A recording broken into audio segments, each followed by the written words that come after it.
Peace, what's going on?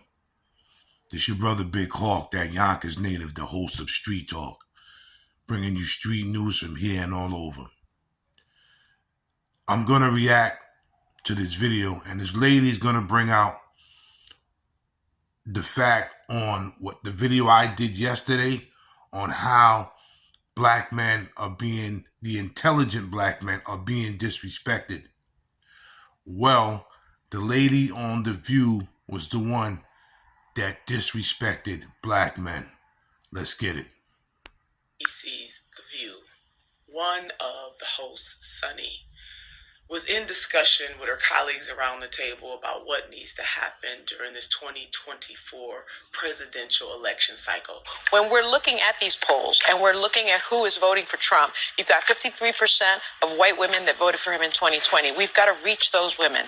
We've got to reach those ridiculous, crazy black men that did vote for Trump. We've got to reach those people. We've got to reach the Cuban men in Miami that overwhelmingly voted for Trump. So she talked about the women and the Hispanic men. But when it was time to talk about black men, she called them the crazy, ridiculous black men. Yeah, you heard me right. The crazy, ridiculous black men is truly outrageous, and in fact, it is dangerous. And there are connective tissues to how black American men have been treated historically in this country. In other words, this moment from President Barack Obama giving a stern lecturing to black men, to Sunny on ABC's The View, mainstream media, referring to black men as both crazy and ridiculous. Now, family, I want us to back up a little bit. And I want you to understand where I am coming from, even if you might not necessarily agree with the points that I am about to make. Black men in particular, and the black community generally speaking, meaning black men and black women, there is historical context to the way that black men are being singled out more than any other group. Black men are being villainized during this election cycle for reasons that I cannot wrap my mind around, and I'm not even going to try, because it is. I said this. Not the Pookies and Ray Rays. We don't deal with them. We talking about the intelligence black men. The black men that want Trump to run this country the way he was running it before. We're being villainized. We're being disrespected. We're being how would you say, they're offering us weed and money, so we're being bribed in a messed up way just to vote for Kamala Harris. Continue. Wrong. Black men are the most progressive male voting bloc in the United States of America. In 2016, over 81% of black men gave Secretary Clinton their vote. Over 81%. Meanwhile, on the other side of the ledger, white men, only 32%. So why is it that folks are trying to browbeat black men when it is empirically unwarranted, but yet folks feel very comfortable in doing it? You know why? Because it is rooted in a historical context in this country that makes it very easy and very clear that black men can be beaten down in this society politically, socially, economically, and nobody even gives it a second thought. Now, the people who are saying these things, some people understand that historical context, and some people might not necessarily understand that historical context. It is a public lashing of black men. And even some in the media have said that President Obama did not go far enough in his chastisement of black men.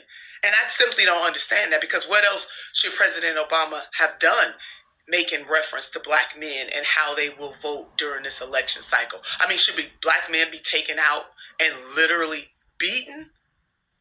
We must think about these things.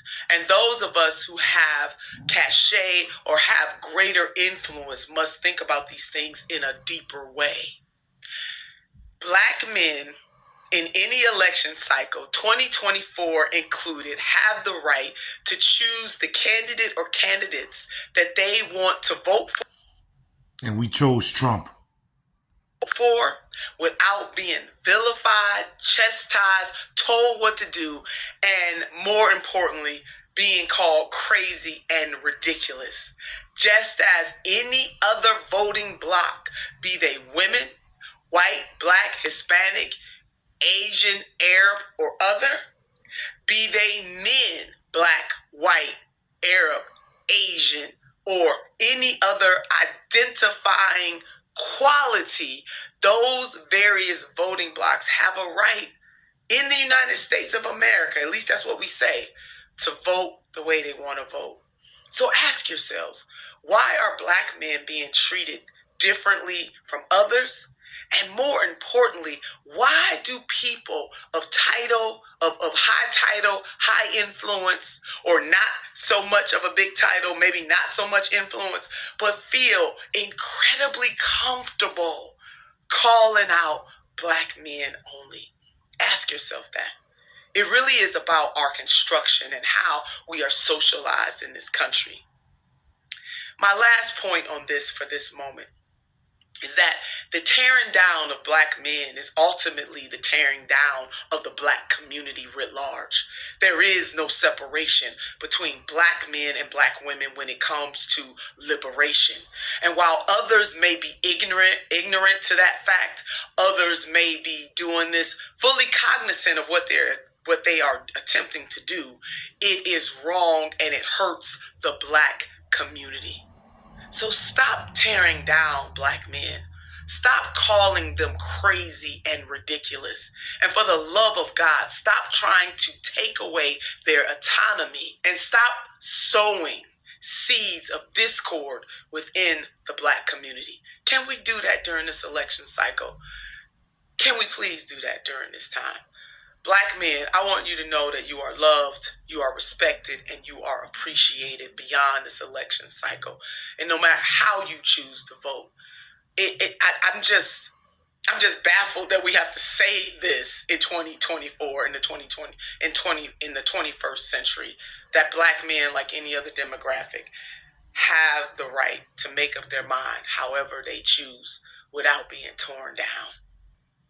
Again, black men, you are loved, you are respected, and you are appreciated. Wow. The video ended right there, but yeah, it's becoming a problem.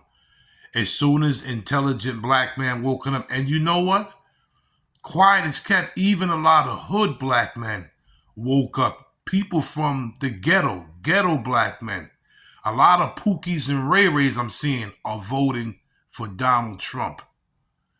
And we're being persecuted on national television, as you saw. We're being persecuted over on social media. Thank you for the female that came out with this. Like, share, subscribe, and leave a comment on what you think. This is Big Hawk, that Yonkers native, the host of Street Talk, bringing you the street news from here and all over. One up, black man.